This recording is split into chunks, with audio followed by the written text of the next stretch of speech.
एक और current affairs के अंक के साथ में हम फिर से आपके सामने हाजिर हैं। रोज़ाना जो डेली बात होती है हमारी, उसमें जो भी करंट अफेयर्स के टॉपिक हैं, उसको आपके सिलेबस के साथ में अटैच करके आपको समझाया जाता है। जो भी प्रीलिम्स का, मेंस या इंटरव्यू, इनसे रिलेटेड जो भी आपकी रिक्वायरमेंट है, जो भी सिलेबस में आपको दिया गया है, ये आपकी अंडरस्टैंडिंग बढ़ाने के लिए किया जाता है।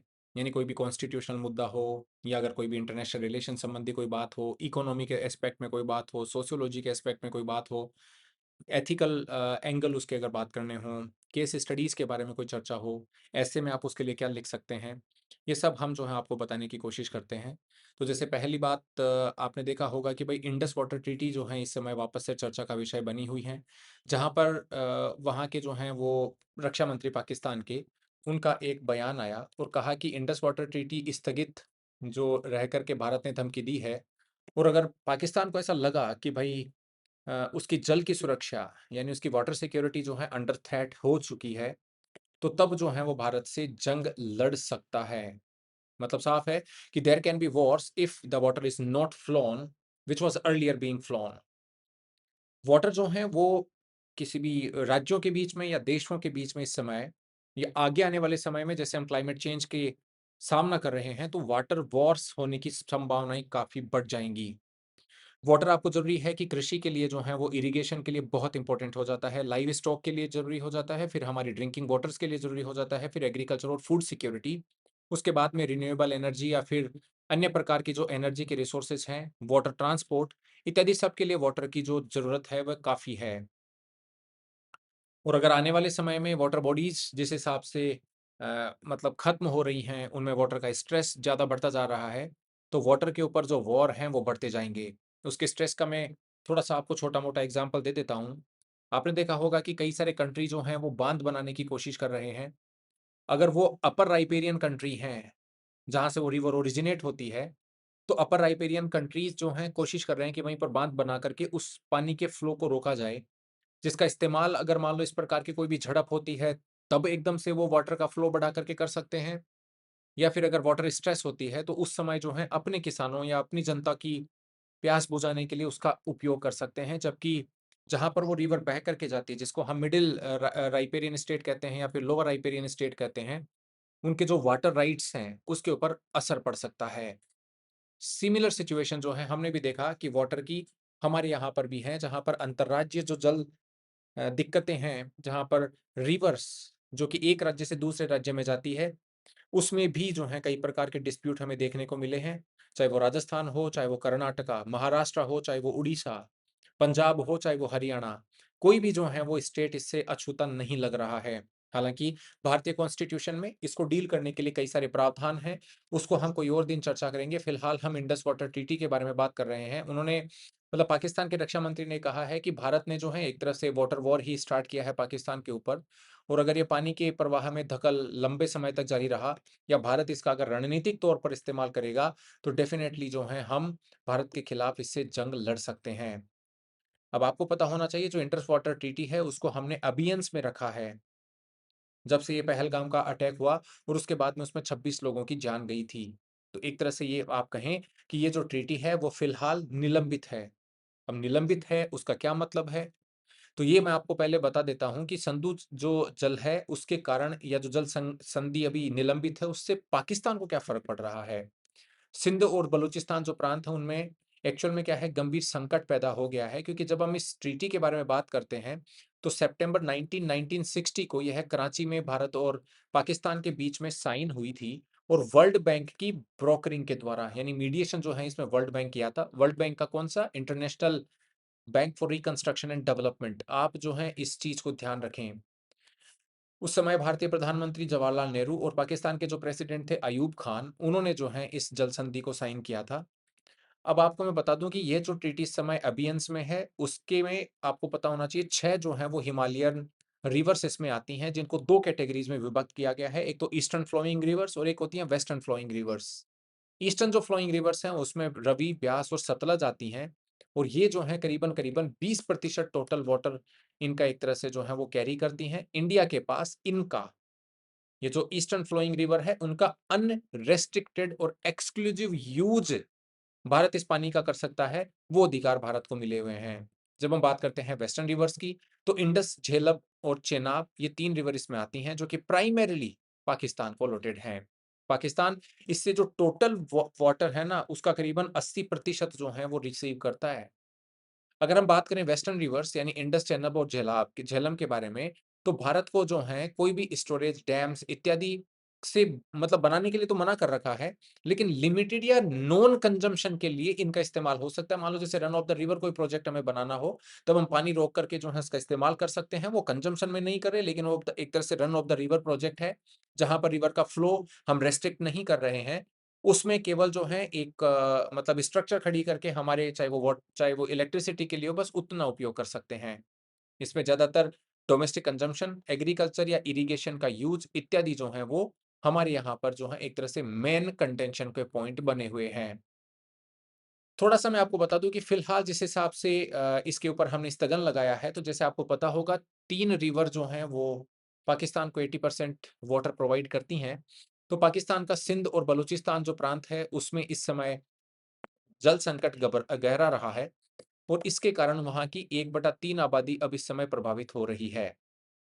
नॉर्थ वेस्ट जो कैनाल है, उसमें करीबन 64% पानी की कमी इस समय दे रही है और स्थानीय जो नेता हैं, वह भी ये कह रहे हैं कि भाई ये जो है वो एक तरह से सरकार की नाकामी है और उसका जो नतीजा है यहाँ के किसान या यहाँ की अर्थव्यवस्था को हो रहा है। क्योंकि जब भी भारत हो चाहे पाकिस्तान, इन दोनों इकोनॉमीज़ के जो मेजर लोग हैं यानी पॉपुलेशन के जो मेजर एक मतलब पोर्शन है, वह एग्रीकल्चर के ऊपर डिपेंड करता है और इन दोनों कंट्रीज़ में जो इरिगेशन है, यानी जो इरिगेटेड एग्रीकल्चर है, वो पूरी मात्रा में नहीं है।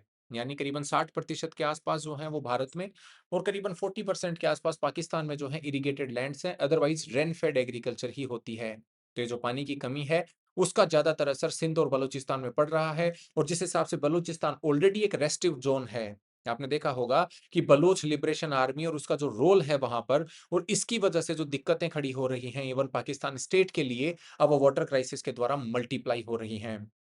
ये बालूच नेशनल स्ट्रगल के बारे में, क्या भारत को जो है वो बलूचिस्तान का साथ देना चाहिए कि नहीं? जब प्रधानमंत्री ने लाल किले से हमारे प्रधानमंत्री ने लाल किले से जो है वो बालूच लिबरेशन आर्मी के इस स्ट्रगल के बारे में बोला था, तो उसका क्या उपयोग था?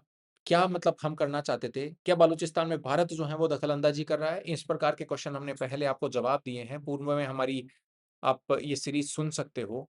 तो ये जो है आपको पता होना चाहिए कि फिलहाल पाकिस्तान को दिक्कतें यहाँ पर आ रही हैं। करीबन-करीबन जो इन 6 नदियों का जो किनारे का इलाका है, वह 11 लाख स्क्वायर किलोमीटर में फैला हुआ है, जिनमें 47% ज़मीन पाकिस्तान, 39% ज़मीन भारत, 8% चाइना और 6% जो है वो अफ़गानिस्तान में है। और ये रिवर सिस्टम जिसका ये एक तरह से पूरा चैनल है, उसमें करीबन-करीबन 30 करोड़ लोग जो हैं वो निवास करते हैं। अब बात आती है कि भई मतलब ये समझौता हुआ कैसे? तो देखिए 1947 में जब भारत और पाकिस्तान बँटवारा हुआ था, तब पंजाब और पाकिस्तान के जो सिंध प्रांत है, उनके बीच में नदियों के पानी का जो बँटवारे का झगड़ा जो पहले से चला आ रहा था, उसमें जो है दूर करने के लिए उसको और हमारे पार्टीशन को मूर्त रूप भी देने के लिए 1947 में दोनों देशों के इंजीनियर्स के बीच में एक स्टैंड स्टिल एग्रीमेंट हुआ था। यानी जो चीज़ें वहीं पर हैं, वहीं पर ही वो तैनात रहें। 2 मुख्य नहर जो हैं वो पाकिस्तान को पानी दे रही थी और यह समझौता करीबन-करीबन 8-9 महीने के आसपास चला, यानी 31 मार्च 1948 तक चला। अब चूँकि 31 मार्च को खत्म हो गया था, तो भारत ने वो जो दोनों नहरों से पानी जो पाकिस्तान को हम दे रहे थे, वो भी रोक दिया। इससे जो पंजाब प्रांत है पाकिस्तान का, उसकी करीबन 15 लाख एकड़ पे जो मतलब फसल खड़ी थी, वो बर्बाद हो गई थी। हालाँकि उसके बाद में जो है समझौता होता है, वर्ल्ड बैंक की मध्यस्थता होती है और उसके बाद में जो है ये इंडस वाटर ट्रीटी को मूर्त रूप दिया जाता है। अब आपको ये समझना चाहिए कि अगर हम जैसे मान लो क्यों नहीं पाकिस्तान जो है जैसे हमने इसको अबियंस में रख दिया, तो पाकिस्तान जो है इसको कहाँ पर या क्या इसका डिस्प्यूट रेज़ोल्यूशन फ्रेमवर्क है? क्योंकि कोई भी अगर हम रिवर के बारे में एग्रीमेंट करते हैं या कोई भी ऐसा एग्रीमेंट करते हैं, तो उसमें डिस्प्यूट अगर कोई होगा तो उसको भी रिज़ॉल्व करने की तो बातें कही जाती है ना। उसको रिज़ॉल्व करने के लिए कई प्रकार के डिस्प्यूट रेज़ोल्यूशन मैकेनिज़्म बनाते हैं। जैसे अगर हम बात करें डब्ल्यूटीओ के बारे में तो वहाँ पर डिस्प्यूट रेज़ोल्यूशन बोर्ड है, वो क्या करता है? अगर मान लो 2 देशों के बीच में टैरिफ्स रिलेटेड कोई दिक्कतें हैं, तो फिर वो मतलब बात जो है वो फिर डिस्प्यूट सेटलमेंट बोर्ड के बारे में जाती है और फिर वहाँ से जो है उसका समाधान निकलता है। तो मैं बता रहा हूँ कि इंडस वाटर जो ट्रीटी है उसमें एक प्रकार का 3 tier graded dispute resolution mechanism अपनाया गया है, जहाँ पर टियर 1 में परमानेंट इंडस कमीशन है, जो कि एक बायलैटरल बॉडी है जिसमें high level water commissioners India और पाकिस्तान दोनों से जो हैं उसके पार्ट बनते हैं। इसको जो है once in a year meeting करनी होती है, जिसकी वजह से अगर कोई भी इस प्रकार की ट्रीटी या वहाँ पर कोई भी नदियाँ हैं, कोई भी प्रोजेक्ट अगर चल रहा है, तो उनकी टेक्निकल कोई कंसर्न्स हैं या प्रोजेक्ट की डिज़ाइन किस तरीके से होनी चाहिए, अगर उसके प्रति कोई डिस्प्यूट है, तो फिर उनको हम जो है सॉर्ट आउट वहीं पर करते हैं। टायर 2 में हमने न्यूट्रल एक्सपर्ट की जो है वो भूमिका रखी है, जिसमें मैकेनिज्म ये कहती है कि अगर जो है परमानेंट इंडस कमीशन किसी भी चीज़ को रिज़ॉल्व नहीं कर सकता, तो इसमें जो है स्पेशलाइज्ड और इंडिपेंडेंट टेक्निकल एक्सपर्ट बैठेंगे, जो कि वर्ल्ड बैंक के द्वारा अपॉइंट किए जाएँगे और उनके द्वारा जो भी टेक्निकल पैरामीटर्स का डिसीजन पास होगा, वह सभी पार्टी के ऊपर बाइंडिंग होगा। और इसी के साथ में टायर 3 यानी कोर्ट ऑफ आर्बिट्रेशन यानी इश्यू अगर इतना बड़ा हो गया है कि अब वो जो है एक लीगल डिस्प्यूट का फॉर्मेशन ले रहा है तथा ट्रीटी का जो इंटरप्रिटेशन है वह साफ नहीं हो रहा, तो 7 मेंबर का इंटरनेशनल कोर्ट ऑफ आर्बिट्रेशन भी जो है वो इसमें गठित किया जा सकता है। दोनों देशों के बीच में जिस हिसाब से यह जो ट्रीटी है वह एबियंस में चल रही है, तो भारत ने कई सारे प्रोजेक्ट जो हैं अब फास्ट लेन कर दिए हैं, क्योंकि इतना सारा पानी को हमें यूटिलाइज़ करने के लिए आपको भी पता है कि बाँध बनाने होंगे, इंफ्रास्ट्रक्चर बनाना होगा, नहरों का नेटवर्क बनाना होगा, जहाँ से जो वाटर है इन रिवर्स का वह वाटर डिस्ट्रेस्ड रीजन्स या पार्स्ड रीजन्स में स्पेशली जो भी मतलब हमारे यहाँ पर हरियाणा या फिर पंजाब या फिर इवन राजस्थान के काफ़ी जो इलाके हैं, वहाँ पर वो पानी आ सके। हम ये कोशिश कर रहे हैं कि किशन गंगा प्रोजेक्ट हो, चाहे वो रेटल प्रोजेक्ट हो जो कि चेनाब पर बनाया जा रहा है तथा किशन गंगा प्रोजेक्ट जो कि झेलम की ट्रिब्यूटरी पर बनाया जा रहा है, उनको भी हम और ज़्यादा जल्दी से पूरा करें या उनकी कैपेसिटी को बढ़ाने के बारे में बात चलती है। तो एक तरह से जो है, फिलहाल आपको ये समझना है कि क्यों ये ट्रीटी इस समय सस्पेंशन में है या अबियंस में है और भारत जो है इसको क्या अबियंस में रख सकता है या नहीं? वर्ल्ड बैंक का जो है इसमें क्या योगदान है? ये सब आपको समझने की बात है। कल आपने देखा होगा कि इंटरनेशनल योगा डे था, लेकिन उसी के साथ में इंटरनेशनल हाइड्रोग्राफी डे भी मनाया जाता है। यह जून 21 को मनाया जाता है। हाइड्रोग्राफी की इम्पोर्टेंस आप जानते हैं, यह एक प्रकार की साइंस है जो कि जो भी फिजिकल फीचर्स होते हैं, ओशियन, सीज़ या हमारी लेक्स, रिवर्स, इनके बेसिकली जो भी फिजिकल फीचर होते हैं, उनको मेज़र किया जाता है, उनको सर्वे किया जाता है और उसके हिसाब से जो है वो चीज़ें फिर निर्धारित होती हैं। अब देखिए, नेविगेशन का रोल जो है वो पूरी दुनिया को पता है। It is either on land और ऑन एयर, इन एयर या फिर वाटर, ये सब पर जो है नेविगेशन या फिर वहाँ के एनवायरनमेंट को प्रोटेक्ट करना काफ़ी इम्पोर्टेंट हो जाता है। इसलिए हाइड्रोग्राफी जो है हमारे लिए बहुत ज़रूरत हो जाती है उसकी। यह इंटरनेशनल हाइड्रोग्राफिक जो ब्यूरो था, उसको 1921 जून 21 को स्थापित किया गया था, तो उसकी मतलब फाउंडिंग को जो है ये डे सेलिब्रेट करता है। यह ब्यूरो इंटरनेशनल हाइड्रोग्राफिक ऑर्गेनाइजेशन में तब्दील हुआ, जिसका हेडक्वार्टर जो है वो मोनाको में है। कई बार आपसे प्रीलिम्स में सवाल पूछे जाते हैं इन इंटरनेशनल डे के ऊपर या इनकी जो बॉडीज़ होती हैं, वो कहाँ पर उनका केंद्र स्थित है, कहाँ पर वो हेडक्वार्टर्ड हैं, उसका नाम कब बदला गया, ये सब कुछ जो है कई बार आपसे पूछा जाता है। स्टैंडर्ड जो मैपिंग होती है, उसमें बेसिकली हम ज़्यादातर जो है वो टाइड, करंट या फिर इनके जो डेप्थ होती है, उसके बारे में नहीं जान सकते। लेकिन हाइड्रोग्राफिक जो है वो ज़्यादातर अंडर वाटर टोपोग्राफी जो होती है, टाइड्स होती हैं, करंट जिस हिसाब से चलती हैं, उनका जो है एक तरह से सर्वे किया जाता है इनका, उनको मेज़र किया जाता है और इसी तरीके से जो है उनको फिजिकल फीचर्स डिफाइन करने का काम किया जाता है। अब की बार जो 2026 की थीम है वह है transforming how ocean data is shared, यानी हमें जिस हिसाब से ओशियन डेटा शेयर होता है उसको ट्रांसफॉर्म करना है। एस 100 फ्रेमवर्क पर ध्यान दिया जा रहा है, जो कि एक तरह से मतलब इसमें जो डेटा चाहे वो सैलिनिटी का हो, एसिडिटी का हो, मरीन के प्रोटेक्टेड एरियाज़ हैं, ओशन टेम्परेचर्स हैं, उसमें जो है इस प्रकार के डेटा सेट्स अवेलेबल होते हैं, जो कि नेविगेशन के लिए, एक डिजिटल इकोसिस्टम तैयार करने के लिए जो है वो काम किए जाते हैं। इसी तरीके से इसमें एस डबल 4 स्टैंडर्ड रहता है, जो कि एक प्रकार का स्टैंडर्ड जो है वो इंटरनेशनल स्टैंडर्ड है, जो कि एब्सोल्यूट एक्यूरेसी की जो रिक्वायरमेंट है हाइड्रोग्राफिक सर्वेज में, उसको जो है मापता है। बात करें ज्योग्राफी इसके और मतलब इम्पोर्टेंस की, तो आप ये कह सकते हैं जो अंडर वाटर इक्विवेलेंट टोपोग्राफीज होती हैं, बैथमेट्री, उसमें जो है ये डेप्थ वाटर की कितनी है उसको मेजर करती है। प्रेशियस शेप, उनकी फीचर्स, ओशियन का फ्लोर क्या है, लेक का फ्लोर क्या है, उसको जो है एक तरह से ये मतलब मेजर करती है।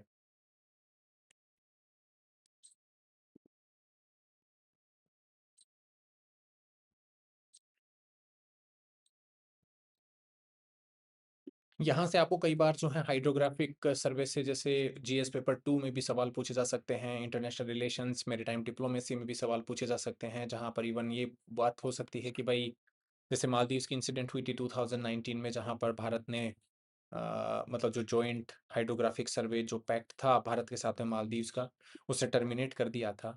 तो ये पूछा जा सकता है कि जो ओशन फ्लोर डेटा है उसका नेचर क्या है, यानी वो ड्यूअल यूज़ के लिए कैसे इस्तेमाल किया जा सकता है।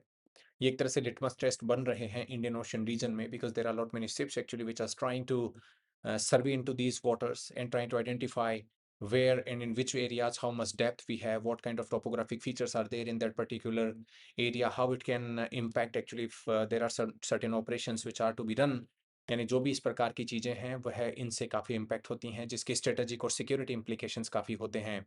इसलिए आजकल की जो डिप्लोमेसी है, जो कूटनीति है, उसमें देश जो हैं इस हाइड्रोलॉजिकल हाइड्रोग्राफिक जो डिप्लोमेसी है उसके सर्विस, उसके नेविगेशन, उनके internal security dimension, naval warfare, sonar performance, submarine के डिटेक्शन इत्यादि सब पर बात करते हैं। तो ये इवन डिजास्टर मैनेजमेंट का भी जो है एक तरह से हॉट टॉपिक बन चुका है। तो हाइड्रोग्राफिक डे के बारे में आपको ये चीज़ें पता होनी चाहिए। आपने देखा होगा कि अमोनिया गैस के रिसाव के कारण जो है वो कई लोगों की जान जाने की खबर जो आपने सुनी होगी। तो अमोनिया जिसका केमिकल फ़ॉर्मूला NH3 होता है, यह एक इस प्रकार की गैस है जो कि नेचुरली अकरिंग होती है। यानी वातावरण में जो है स्वतः ही अवेलेबल रहती है। ये एक तरह से एग्रीकल्चर और इंडस्ट्री के लिए वाइटल कंपोनेंट माना जाता है। लेकिन अन्य देशों के अन्य जो गैसेस हैं उनके मुकाबले एक तरह से यह सिस्टमिक पॉइजन मतलब जैसे चाहे वो कार्बन मोनोऑक्साइड इत्यादि होता है, हालांकि उतनी तो इसमें कोरोजिविटी नहीं होती, लेकिन फिर भी जो है इसमें केमिकल बर्न्स काफ़ी पड़ते हैं, क्योंकि जब भी कोई भी इंसिडेंट होती है उससे रिलेटेड आपको चीज़ें पता होनी चाहिए। क्योंकि आपने देखा होगा जब हम साइंस के सेक्शन के बारे में बात करते हैं तो वहाँ पर आपका फिजिकल साइंसेस या फिर केमिकल साइंसेस का हमारे डेली लाइफ में क्या योगदान है, उसके क्या मतलब कंट्रीब्यूशन उसके बारे में पूछा जाता है। तो ये जो है वो केमिकल बर्न के द्वारा जो है वो लोगों को मारती है। अमोनिया की गैस एक्सट्रीमली हाइड्रोफिलिक होती है, यानी वाटर लविंग गैस होती है, जिसको जब इनहेल किया जाता है या बॉडी के साथ में इसका एक्सपोजर होता है तो यह मॉइस्चर जो है वहाँ से सोखती है। जैसे मान लो मतलब जैसे वाटर आईज़ में से, माउथ, थ्रोट या लंग्स में से। इसी तरीके से जो अमोनिया बॉडी का मॉइस्चर जब मतलब इससे घुल जाता है तो ये अमोनियम हाइड्रॉक्साइड यानी NH4OH बनाती है, जो कि एक एल्कलाइन, डीपली एल्कलाइन कंपाउंड होता है। तो ये जो है बेसिकली जैसे एसिड वगैरह के बर्न के कारण एक हार्ड क्रस्ट हमारे शरीर पर क्रिएट हो जाती है। यह जो है वो लिक्विफाई कर देती है हमारी सेल्युलर मेम्ब्रेन्स को, जिसकी वजह से जो केमिकल होता है वह वाटर एक तरह से जैसे मान लो कोई भी टिश्यू में अगर पेनिट्रेट कर रहा है वाटर, तो उस तरीके से केमिकल भी पेनिट्रेट करता है, जिसकी वजह से जो हमारी सेल्युलर यानी जो कोशिकाओं की जो स्ट्रक्चर है, संरचना है, उसको जो है वो नुकसान रैपिडली पहुंचता है। आपने देखा होगा जब इसकी हाई कंसंट्रेशन को हम इनहेल कर लेते हैं तो हमारे नोज या जो थ्रोट होता है उसमें मॉइस्चर को अब्जॉर्ब करने के कारण तथा NH4OH की कंपाउंड बनने के कारण जो है वहां पर यह बर्न का काम करती है, यानी हमारे नोज और थ्रोट को बर्न कर देती है। और इसी तरीके से जो हमारी ब्रोंकाइटिस है या फिर ब्रोंकाई है या फिर हमारा जो विंड पाइप है उसको भी यह सीधा सीधा जो है उसकी एपिथेलियल जो लाइन होती है उसको भी ये नुकसान पहुंचाती है। तो आपको यहाँ पर जो है ये चीज़ें पता होनी चाहिए, जहाँ पर विक्टिम जो है वो सफोकेटेड हो जाता है, क्योंकि लंग्स अब ऑक्सीजन जो है वो नहीं ले जा सकते, क्योंकि उसमें जो है या तो वो केमिकल बर्निंग हो चुकी है जिसकी वजह से we can not breathe easily, and when we don't breathe easily तो फिर हमें जो है ये समस्या क्रिएट हो ही जाती है। तो अमोनिया के कारण जो डेथ्स होती हैं इसके कंसंट्रेशन की वजह से उसको आपको पता होना चाहिए। अमोनिया 5 टू 50 जो पार्ट्स पर मिलियन होती हैं, यह जो है बेसिकली इसको ह्यूमन नोज़ डिटेक्ट कर सकता है। 50 से 100 पार्ट्स पर मिलियन में यह आईज़, नोज़ और थ्रोट में इंटेंस इरिटेशन पैदा करती है। लेकिन जब इसकी मात्रा 400 से लेकर के 700 पार्ट्स पर मिलियन पहुंच जाती है, तब यह आई, अपर रेस्पिरेटरी ट्रैक्ट इरिटेशन इत्यादि का कॉज़ करती है। अगर इसकी कंसंट्रेशन अगर 1700 पार्ट्स पर मिलियन के आसपास पहुँच जाती है, तो यह जो है कफ़िंग, ब्रोंकियल स्पैज़्म, वॉयलेंट गैस्पिंग इत्यादि जो है वो क्रिएट करती है। और अगर इसकी मात्रा 2500 से 5000 या उसके भी ऊपर चली जाए, तो फिर जो है वो सफोकेशन की मात्रा को क्रिएट करती है। तो अमोनिया क्या है? क्या जो है इसके मतलब गलत असर पड़ सकते हैं? अगर इसके यूसेस के बारे में देखें तो अमोनिया जो है ज़्यादातर एग्रीकल्चर और फर्टिलाइज़र में प्राइमरी तौर पर कार्य करती है। नाइट्रोजन जो कि प्लांट की ग्रोथ के लिए जो है क्रिटिकल मैक्रोन्यूट्रिएंट के तौर पर गिना जाता है। अमोनिया जो है एक तरह से ये नाइट्रोजन डिलीवर करने का एक बहुत बड़ा एफिशिएंट साधन है। कई कई बार हम अमोनिया को जो है डायरेक्टली उसका एप्लीकेशन करते हैं, जहाँ पर सोइल में जो है इसको डायरेक्टली इंजेक्टेड किया जाता है एज ए प्रेशराइज्ड लिक्विड। और जिसकी आपने देखा होगा कि डाउनस्ट्रीम जो फर्टिलाइजर्स होते हैं, चाहे वो यूरिया हो, अमोनियम नाइट्रेट हो, डाइमोनियम फॉस्फेट हो, वहाँ पर जो है वो अमोनिया को रिएक्ट करवाया जाता है और उसके द्वारा जो है ये फर्टिलाइजर्स बनाए जाते हैं। केमिकल मैन्युफैक्चरिंग या फीड स्टॉक के बारे में बात करते हैं तो नाइट्रिक एसिड यानी HNO3 जिसको कि ओस्टवॉल्ड प्रोसेस से बनाया जाता है, जहाँ पर अमोनिया का हम ऑक्सीडाइजेशन करते हैं और उसके बाद में जो है नाइट्रिक एसिड को एक्सप्लोजिव प्लास्टिक या डाइज़ बनाने के लिए इस्तेमाल किया जाता है, जो कि केमिकल मैन्युफैक्चरिंग का एक तरीका है। इसी तरीके से प्लास्टिक्स या पॉलीमर जो होते हैं, जिसमें सिंथेसिस करने में जो अमोनिया यूटिलाइज़ की जाती है, चाहे वो एक्री एक्रिलोनाइट्राइल हो या फिर कैप्रोलैक्टम हो, तो इनका इस्तेमाल हम नायलॉन, एक्रिलिक फाइबर्स इत्यादि में करते हैं। इवन अमोनिया का इस्तेमाल जो है हम कोल्ड स्टोरेज वेयर हाउसेज में, ब्रूअरीज इत्यादि में भी करते हैं। पॉल्यूशन कंट्रोल के तौर पर जो है ये नाइट्रस ऑक्साइड के जितने भी पॉल्यूशन होते हैं तो उनके अबेटमेंट में काम आती है। तो ये आपको अगर पूछा जाए कि भाई अमोनिया के और क्या इंडस्ट्रियल या फिर केमिकल यूटिलाइजेशन है, तो वहाँ पर आप इन चीज़ों के बारे में बता दें। यूएस और ईरान के बीच में जो वार्ताएं हैं वह स्विट्जरलैंड में स्टार्ट हो चुकी हैं। और इसकी जो है एक बेहतर तस्वीर एक तरह से हम देख सकते हैं, जहाँ पर ईरान के फॉरेन मिनिस्टर का स्टेटमेंट आया कि yes the talks are progressing well and we are one step ahead then what we were earlier. एक तरह से ये जो है कहना है वहाँ के विदेश मंत्री का। तो अगर ऐसी बातें होती हैं तो डेफिनेटली वर्ल्ड के लिए एक अच्छी न्यूज़ आ सकती है, बिकॉज 60 डेज तक ही ये जो है मेमोरेंडम ऑफ अंडरस्टैंडिंग दोनों देशों के बीच में हुई है और उसके बाद में इसी इसी समय पीरियड में जो है दोनों देश आपस में चर्चा करके जो भी उनके न्यूआंसेस हैं, जो भी डिफरेंसेस हैं, उनको मतलब सॉर्ट आउट करने का प्रयास करेंगे और एक प्रकार की लॉन्ग लास्टिंग डील जो है दोनों देशों के बीच में हो, उसके बारे में वार्ता होगी। लेकिन जिस हिसाब से ये स्टेटमेंट आ रहे हैं, we may hope that the memorandum of understanding for 60 days actually gets turned into a long lasting peace agreement। अब उसकी वजह से भारत को क्या फ़ायदे हैं, हमने इसके बारे में पूर्व में चर्चा की थी, जहाँ पर सीधे-सीधे फ़ायदे हमारी सोसाइटल, हमारे इकोनॉमिक एस्पेक्ट में और हमारे जो डिप्लोमेटिक रिलेशंस हैं, जहाँ पर हम विभिन्न देशों के बीच में हमारे रिलेशंस को, जो कि हमारे सारे के सारे एक तरह से फ्रेंड हैं उस पर्टिकुलर ज्योग्राफी में, उन सब के साथ में हम कैसे मतलब उन देशों के साथ में हम कैसे आगे बढ़ सकते हैं रिलेशनशिप में, कोई इरिटेंट ना आए। और उसी के साथ में फिर एनर्जी की अवेलेबिलिटी। तो ये सारी की सारी जो है हमारे लिए काफ़ी एक पॉजिटिव न्यूज़ लाती हैं, अगर ये डील आगे बढ़ती है तो। लेबनान और इज़राइल का क्राइसिस क्या था? क्यों इज़राइल अभी भी तुला हुआ है लेबनान के ऊपर स्ट्राइक करने के बारे में? तो हमने इसको पूर्व में आपको बताया है। तो इसी तरीके से जो है आप लगातार हमारे प्लेटफ़ॉर्म पे बने रहें। ये जो करंट अफ़ेयर्स के बुलेटिन होते हैं, उसमें हमारा मकसद यही होता है कि भई आपको जो भी चीज़ें समझाई जा रही हैं, वो आप कहीं न कहीं यूटिलाइज़ कर सकें। एक तरह से आपको वही चीज़ें समझाने की कोशिश हम करते हैं, जो कि आपके सिलेबस में अंकित हैं। सिलेबस आपका जीएस का, जो कि प्रीलिम्स, मेंस और इंटरव्यू तीनों की एक तरह से समग्र तैयारी का ही हम माध्यम आपको अवेलेबल करवाते हैं। तो फिलहाल आज से हम यहीं रुकेंगे। Thank you very much.